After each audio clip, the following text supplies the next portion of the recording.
Hello friends, my name is JJ. So there are a few traditions that every country does just a little bit differently, and one of my favorites is what they make judges wear. In every society, being a judge is a really impressive job. Traditionally, it was also a job held by aristocratic big shots who dressed in a much more overtly fancy way than the common people. And thus, almost every country honors this history by making their judges dress in a sort of stylized version of old-fashioned elite clothing. The argument is that it is important for judges to retain an aura of glamour and respectability just because their jobs are so powerful. This is the same reason why we call them by pretentious titles like Your Honor or My Lord or Mr. Justice or things like that. So the gold standard of fancy judicial dress is obviously the Brits, who are known around the world for making their judges wear black robes and white wigs. In fact, we can thank the Brits for making black robes and white wigs the sort of international visual shorthand of what a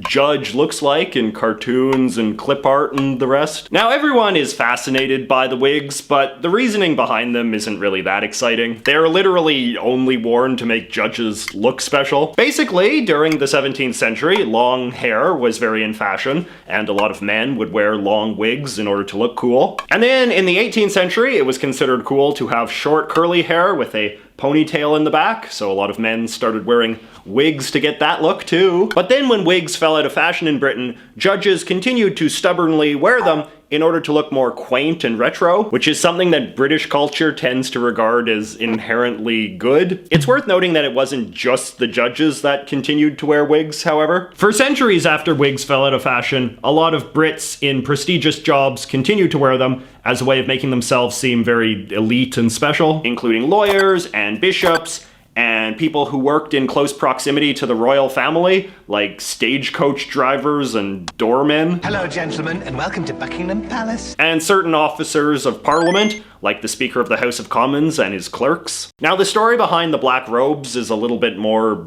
ambiguous. In the old days, important people wore robes of all sorts of different colors, in the same way that we would wear shirts or ties of different colors today. But by the late 1600s, black was starting to edge out all of the other colors as the elite's robe color of choice. One theory is that this was some sort of long hangover following some official mourning period for some dead king or queen. People cannot seem to agree on which king or queen specifically, which does not say a lot of good things about the credibility of this theory. More plausible is the idea that a shift towards black robes was just part of a larger cultural shift that was happening all across Europe at that time. Black was just becoming a broadly more popular clothing color, particularly as a color signifying seriousness or dignity. This would correlate with various other cultural trends, like having priests wear black, or why, to this day, we still think it is more professional for men to wear dark-colored suits rather than light-colored ones. But either way, British judges never only wore black, and they still don't. High court judges in particular wear these more elaborate robes that can be red or purple or yellow. The other interesting thing about British judges that you might have noticed is these special collars that they wear. These are sometimes called a jabot or a Geneva tab, and is basically a very stylized, pared down version of the sort of fancy collars that men used to wear in the old days. And much like the wigs, they are not exclusively worn by judges either. But anyway, a lot of this stuff has started to become a lot more unpopular in contemporary Britain. As Britain becomes a much more casual society, it is regarded as increasingly goofy to keep making the judges dress up in this very over-the-top, elaborate way, particularly now that so many judges are often women. It's very expensive too, with a lot of people working within the British legal profession coming to resent the power that Big Wig has over their industry. So in 2008, the British government passed reforms getting rid of the wigs and fancy robes for civil and family court in favor of this simpler outfit. And even in criminal court, it is now only the very short wigs all the time. The long style wigs and the fancy robes are reserved exclusively for ceremonial occasions, like the annual judges parade, which is a real thing. Now, countries that were colonized by Great Britain have generally followed the same evolution of judicial costume as the UK itself, which is to say their judges started off wearing very elaborate robes and wigs, and then phased them out in favor of simpler outfits. In the United States, their judges have never worn wigs and just wear plain black robes with no fancy collar, although women judges sometimes like to mix it up a bit. It does vary a little bit from state to state, however. For example, in the Maryland Court of Appeals, their judges wear red robes and the old-fashioned style collars. In some southern states, they wear gray robes with black stripes. And in Pennsylvania, their judges have these special triangle sash things. Here in Canada, our judges have never worn wigs either, although the old-fashioned collars are very common. We seem to be very big into color-coded lining for the robes as well, with different colors signifying different types of courts. Red for appeals courts, purple for tax courts, green for family courts, burgundy for citizenship courts, and so on in that order. And of course, who could forget the infamous Santa outfits of the Supreme Court of Canada, which are actually just a furrier version of the British red High Court outfits we saw earlier. In Australia, their wig and robe standards are all over the place depending on the court and the nature of the proceeding, and you have to refer to these elaborate charts to figure out what to do. So for example, their Supreme Court judges do not wear wigs, even though the lawyers arguing cases before them do. But then in some other courts, the judges wear the whole British style dress, but the lawyers don't. Like most things in Australia, it all makes very little sense. In some other former British colonies, the judges there are still very much into wearing the full British dress, just because it is still associated with a sort of colonial era prestige. So even in African countries like Ghana, Nigeria, Uganda, and Zimbabwe, you'll still see judges wearing elaborate robes and white wigs. But these are very much the outliers. In most other former parts of the British Empire, like India, Pakistan, Malaysia, and Belize, the judges there long ago ditched the wigs and now just wear simple, pared-down versions of the British robes. But that's enough about Britain. What about judges elsewhere in the world? In most other European countries, judges dress quite simply, with a black robe and a white scarf-style collar. If I don't mention a country specifically in the rest of this video, the odds are pretty high they just wear this. But some countries use accessories to keep things interesting. In France, judges wear a belt of blue cloth, and sometimes a little scarf over their shoulder that they call a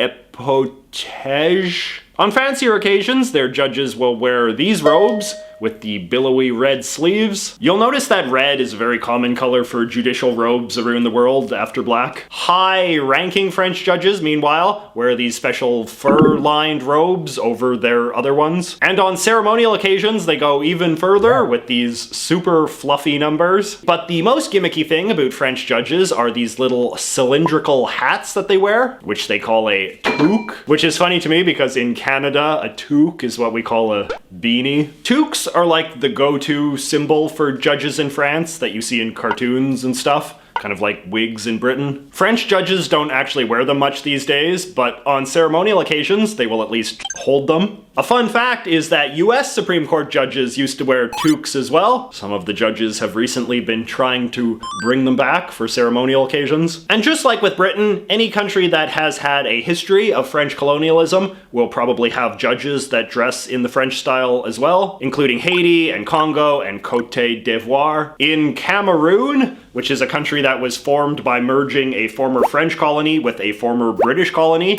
their judges wear these extremely elaborate French-British hybrid outfits. They have certainly got to be the fanciest judicial costumes on earth. Also, hottest. I mean, you have to remember, these people live in Africa. In Italy, their judges wear black robes with little gold tassel things on the shoulder. Gold tassels are very popular with the Italian stock footage industry when they need something to illustrate the abstract idea of the judicial system. Sort of like what we do with gavels and scales. German judges are not anything special, except at the high court level, where they wear these red robes and these little pillbox hats, kind of like in that famous Renaissance painting you've probably seen. In Eastern Europe, meanwhile, their judges generally wear black robes, with the unique flair being these big gold medallions they wear around their necks. I like this hat that the Chief Justice of the Russian Supreme Court wears. It obviously looks a lot like a graduation cap, but this isn't really as weird as it sounds. In a lot of countries, the robes worn by judges and lawyers